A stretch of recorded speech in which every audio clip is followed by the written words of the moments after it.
এসো গল্প শুনি বাই প্রকৃতিলীনা চ্যানেলে আপনাদের স্বাগত। যারা গল্প শুনতে ভালোবাসেন তারা আমাদের চ্যানেলে চলে আসতে পারেন। এখানে আমরা নিত্য নতুন গল্প শোনানোর চেষ্টা করব আপনাদেরকে।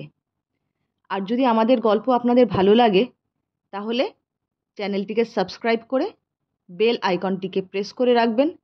তাহলে নতুন গল্প চ্যানেলে এলেই তার খবর পৌঁছে যাবে আপনাদের কাছে। তাহলে আজকে আর দেরি না করে শুরু করা যাক আজকের নতুন গল্প। আজকে আপনাদের শোনাতে চলেছি শ্রী শরদিন্দু বন্দ্যোপাধ্যায় বিরচিত কেতুর পুচ্ছ। চলুন তাহলে আর দেরি না করে শুরু করে দেওয়া যাক আজকের গল্প। ডাক্তার অমিতাভ মিত্রের বয়স 28 বৎসর। মাত্র 2 বৎসর হইল সে কলেজ ছাড়িয়া ব্যবসায় আরম্ভ করিয়াছে। কিন্তু ইহার মধ্যে শহরে বেশ পসার জমাইয়া তুলিয়াছে। শহরটি বেশ বড় এবং তাহাতে বহুমারি প্রবীণ চিকিৎসকের অভাব নাই। তবুও ইহাকেই বলে ভাগ্য। অমিতাভ বেশ চটপটে, নাকে মুখে কথা বলে, চেহারাও মন্দ নয়। বলিষ্ঠ দোহারা লম্বা, মাথায় কোকড়া চুল, ঠোঁটের গড়ন এমন যে মুহূর্ত মধ্যে চটুল ঠাট্টার ভঙ্গি হইতে গম্ভীর সমবেদনায় নতপ্রান্ত হইয়া পড়িতে পারে। চোখের দৃষ্টি বুদ্ধিতে প্রখর, নাকের ডগা হঠাৎ একটু উঁচু হইয়া গিয়া মুখখানাতে একটা ধৃষ্ট ডেপমির ভাব আনিয়া দিয়াছে। শহরের ঈর্ষাপরবশ শতমারীরা তাহাকে ডেপো ছোড়া বলিয়া উল্লেখ করিতে আরম্ভ করিয়াছিলেন। রোগীর অভিভাবকরা তাহার কথা শুনিয়া অর্ধেক উদ্বেগ ভুলিয়া যাইতেন। শয্যাশায়ী রোগী তাহাকে দেখিয়া পাংশুমুখে হাস্য করিত। সুতরাং বলা যাইতেই পারে কেবলমাত্র ভাগ্যের জয়ী অমিতাভ 2 বৎসরের মধ্যে শহরে পসা জমায়া তোলে নাই। সেদিন সকাল 8টার সময় নিজের ডিসপেন্সারির খাস কক্ষে প্রবেশ করিয়া অমিতাভ দেখিল এক ভীম কান্তি উদর বিশিষ্ট রোগী অত্যন্ত মচ্ছিভঙ্গভাবে বসিয়া আছে। রোগীটি অমিতাভর পরিচিত। প্রায় প্রত্যহই প্রভাতে আসিয়া নিজের দেহের নানা বিচিত্র লক্ষণ সকল পুঙ্খানুপুঙ্খরূপে ব্যক্ত করিয়া ব্যবস্থা লইয়া গিয়া থাকেন। ইনি জাতিতে স্বর্ণকার। অমিতাভ বলিল, এই যে বিশ্বম্ভর বাবু, আজ কেমন আছেন? মুমূর্ষু কণ্ঠে বিশ্বম্ভর বাবু বলিলেন, বড় খারাপ। আমি বোধহয় আর বাঁচব না ডাক্তারবাবু। অমিতাভ মুখখানা অত্যন্ত উদ্বিগ্ন করিয়া চেয়ারে উপবেশন করিল। বলিল, তাই তো, আপনাকে আজ কেমন যেন একটু রোগা রোগা দেখছি। কি হয়েছে বলুন তো? আবার কান কটকট করছে নাকি? অত্যন্ত বিমর্ষভাবে বিশ্বম্ভরবাবু মাথা নাড়িলেন। না, কাল রাত্রিরে 2 বার ঢেকুর উঠেছে। একবার 11টা বেজে 7 মিনিটে আর একবার 2টো বাজতে 19 মিনিটে। বলেন কি? এ তো ভালো কথা নয়। দেখি আপনার নাড়ি। বিষণ্ণ মুখে বিশ্বম্ভরবাবু তাহার বজ্র মুষ্টি অগ্রসর করিয়া দিলেন। নাড়ি দেখে অমিতাভ বলিল, কাল রাত্রে কি খেয়েছিলেন?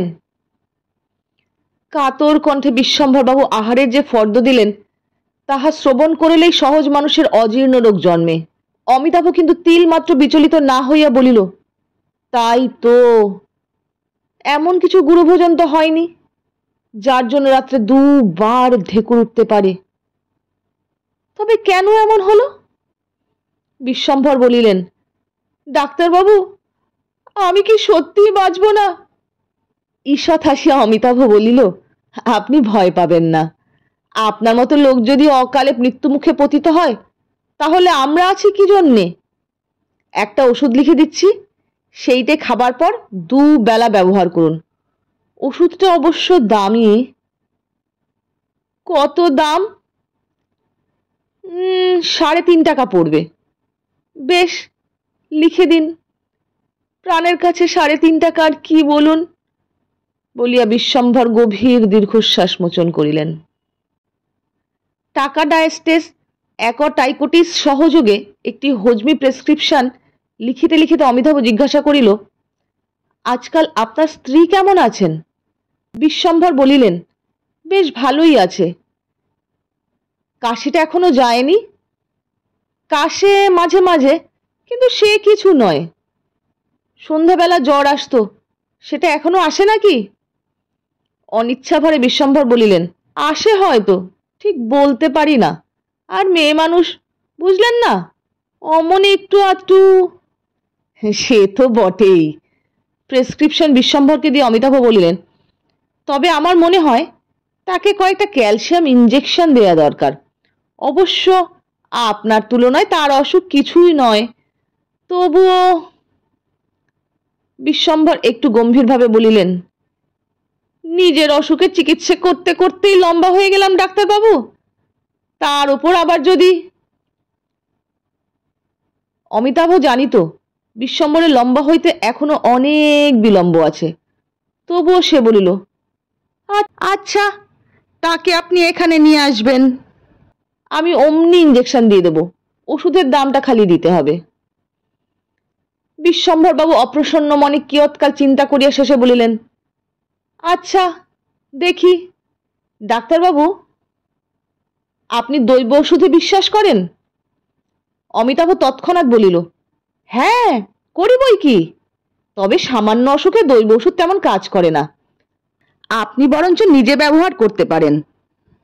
আপনার যে ব্যাধি, তাতে দৈব ওষুধ অব্যর্থ কাজ করবে। অবশ্য সঙ্গে সঙ্গে ডাক্তারি ওষুধও খাওয়া চাই। বিশ্বম্ভর স্ত্রীর জন্যই দৈব ওষুধের কথা জিজ্ঞাসা করিয়াছিলেন, কিন্তু ডাক্তার যখন দৈব চিকিৎসার বিশ্বাস জ্ঞাপন করিল, তখন তাহার নিজের জন্য লোভ হইল। দৈব ওষুধের মূল্যও কম, অথচ উহা মনকে শান্তি দিতে পারে।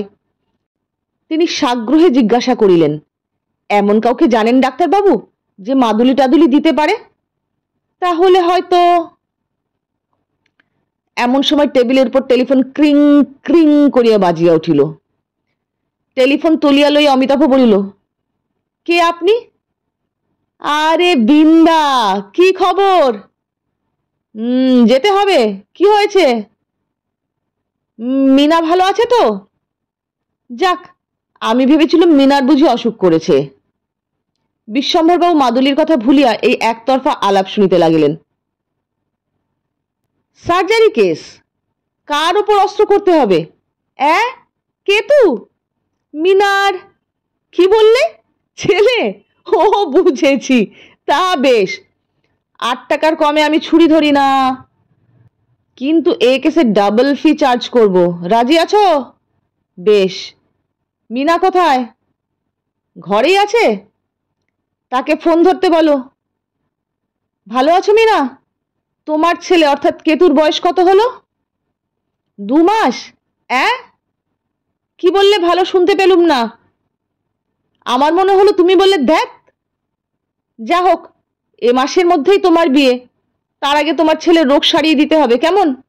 কোনো ভয় নেই। অপারেশনটা অবশ্য গুরুতর, কিন্তু আমি সারিয়ে তুলব। তো ভালো কথা, তোমার ভাবি পতিদেবতা শুনলাম একজন তরুণ ডাক্তার। লোকটি বেশ উদার প্রকৃতির দেখছি।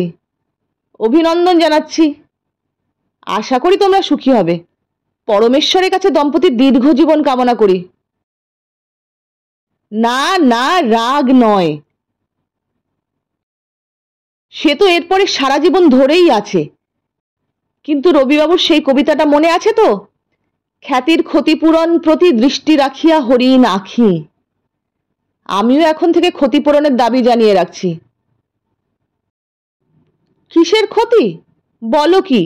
যদি এখানকার লোক জানতে পারে যে ন্যায্য অধিকারীকে বঞ্চিত করে আমি এই অপারেশন করছি, তাহলে কি রক্ষে থাকবে? প্রফেশনাল এটিকেট আছে তো। আচ্ছা, এখন যাচ্ছি। তোমার বিয়েতে আমি কি উপহার দেব ভাবছি।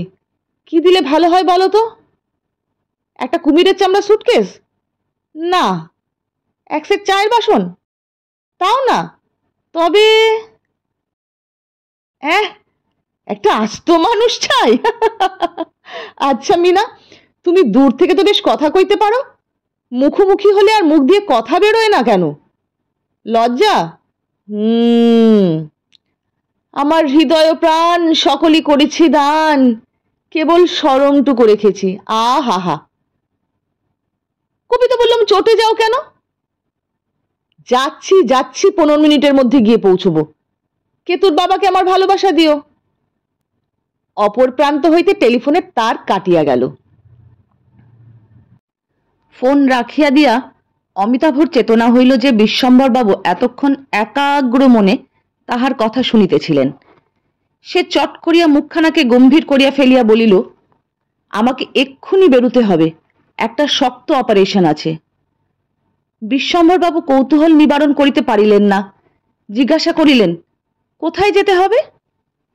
বিনোদবাবু জমিদারের বাড়ি। তার একটি ভাগ্নে, 2 মাসের বাচ্চা, তার মেরুদণ্ডের কয়েকটা হাড় কেটে বাদ দিতে হবে। আপনি তাহলে ওই ওষুধটা আপাতত চালান।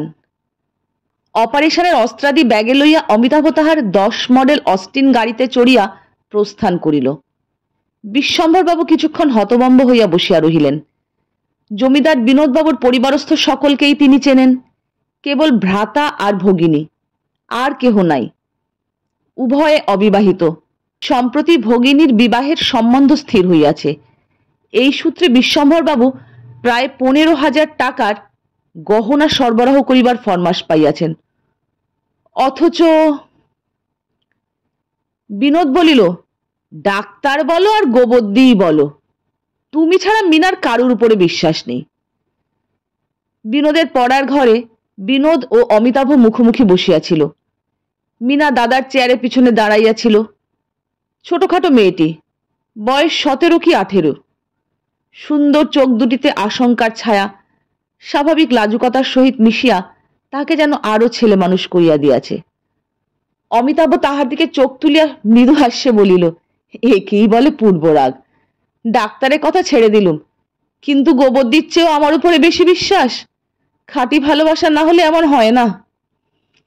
মিনা উত্তপ্ত মুখে অন্যদিকে তাকাইয়া রহিল। অমিতাভ যদিও তাহার দাদার কলেজের বন্ধু, উভয়ই একসঙ্গে আইএসসি পড়িয়াছিল, তবু অমিতাভর সান্নিধ্যে আসিলেই সে কেবলই ঘামিতে থাকে। ফোনে যদি বা তাহার 2-1টা ঠাট্টার জবাব দিতে পারে, চোখাচোখি হইলে একেবারেই বোবা হইয়া যায়। অমিতাভ বলিল, বিন্দা, দেখছ মিনার কিরকম লজ্জা হয়েছে? তোমার সামনে প্রেমের কথা উত্থাপন করা আমার উচিত হয়নি। প্রেম হচ্ছে বাবা ভারী গোপনীয় জিনিস। দাদার সামনে তা নিয়ে আলোচনা অতি গর্হিত। আড়ালে আবডালে চুরি করিয়াই প্রেমের কথা বলতে হয়। অতএব ও কথা এখন থাক। এখন তোমার সংসারের খবর কি মিনা? তোমার বিলিতি ইঁদুরগুলো বেশ আনন্দে আছে তো? রূপী বাদরটির স্বাস্থ্যের কোন রকম ব্যাঘাত ঘটেনি তো? বিনোদ হাসিয়া ফেলিল, বলিল, আহ অমি, ওকে আর জ্বালাতন করিসনি। এমনিতেই বেচারা কাল থেকে দুর্ভাবনায় শুকিয়ে উঠেছে। এখন যা, কাজটা সেরে আয়। তথাস্তু। অমিতাভ ব্যাগ হাতে করিয়া উঠিয়া দাঁড়াইল। তুমি আমাকে পথ দেখিয়ে নিয়ে চলো মিনা। বিন্দা, তুমি আসবে না? না, এখনই একজন লোক আসার কথা আছে। উফ, কি পাষণ্ড! ভাগ্নের চেয়ে লোক বড় হলো। অমির হৃদয় বিদারক নিঃশ্বাস ত্যাগ করিল। বেশ, চলো মিনা। অন্দরে একটি রুদ্ধদ্বার ঘরের সম্মুখে আসিয়া মিনা দাঁড়াইল। অমিতাভর মুখের দিকে কাতর চোখ তুলিয়া অস্ফুট স্বরে বলিল, বাঁচবে তো? চমকিত হইয়া অমি বলিল, কে? ভৎসনাপূর্ণ চোখে মিনা বলিল, কেতু। অমিতাকে আশ্বাস দিয়া বলিল, কোনো ভয় নেই, আমার অস্ত্রাঘাতে আজ পর্যন্ত কেউ মরেনি। একবার একটা হুলো বেড়ালকে লাঠি মেরেছিলুম, সে আজ পর্যন্ত বেঁচে আছে। এই ঘরে কেতু আছে। তুমিও এসো না। মিনা শিহরিয়া উঠিল। আমিও চোখে দেখতে পারবো না বলিয়া চোখে আঁচল দিল। অমি বলিল, আচ্ছা, তুমি বাইরে দাঁড়িয়েই থাকো, 1 মিনিটে কাজ শেষ হয়ে যাবে। কিন্তু ক্ষতিপূরণের কথাটা মনে আছে তো? তোমার দাদা অবশ্য ডাবল ফি দেবে বলেছে, কিন্তু বিন্দাকে বিশ্বাস নেই, শেষ পর্যন্ত হয়তো ফাঁকি দেবে। তখন কিন্তু তোমার কাছ থেকে আমি ক্ষতিপূরণ আদায় করব। আঁচলের ভিতর হইতে মিনা বলিল, যাও। অমি একবার চারিদিকে তাকাইয়া দেখিল, কেহ কোথাও নাই। অগ্রিম কিছু আদায় করে নেই। অমি চট করিয়া তাহার সিথিমলে একটা চুম্বন করিল, তারপর ঘরের মধ্যে ঢুকিয়া দ্বার বন্ধ করিয়া দিল। রক্ত করবীর মতো রাঙা মুখ, মিনা দু হাতে চাপিয়া দ্বারের বাহিরে দাঁড়াইয়া রহিল। ছি ছি, একটু লজ্জাও কি নেই? বিয়ের আগে। ঘরের মধ্যে নিস্তব্ধতা। 5 মিনিট কাটিয়া গেল।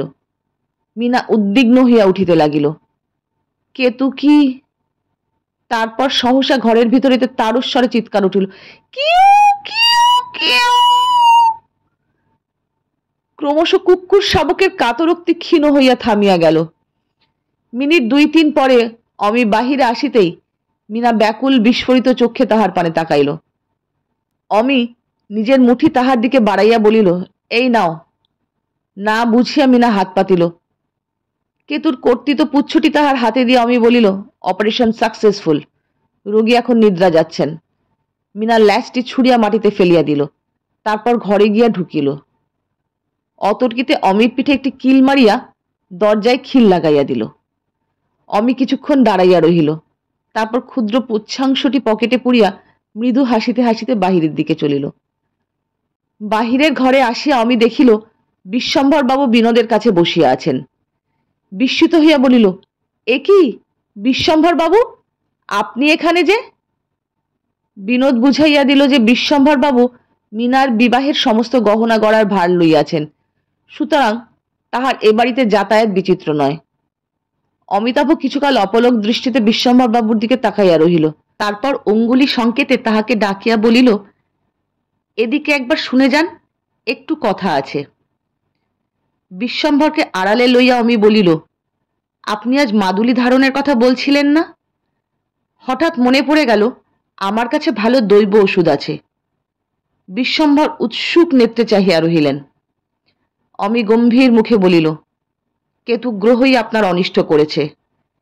কেতুর মাদুলি ধারণ করলেই আর কোনো রোগ থাকবে না। সাগ্রহ স্বরে বিশ্বম্ভর বলিলেন, কি করতে হবে?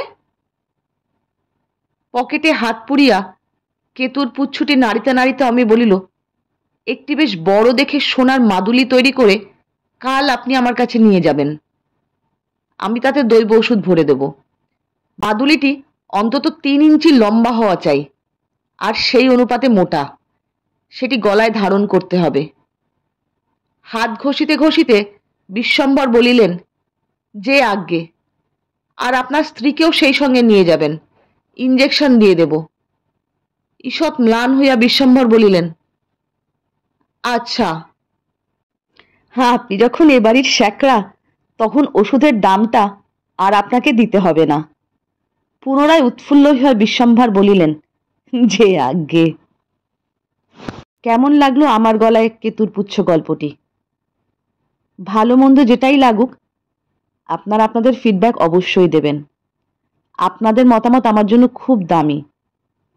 আর যদি ভালো লেগে থাকে তাহলে লাইক, শেয়ার এবং কমেন্ট করতে ভুলবেন না। সেই সঙ্গে সাবস্ক্রাইব করে বেল আইকনটিকে প্রেস করে দেবেন, তাহলে আমার নতুন গল্পের খবর পৌঁছে যাবে আপনাদের কাছে তৎক্ষণাৎ। তাহলে আর বিশেষ কিছু বলবো না, আজকের মতন আসি। টাটা।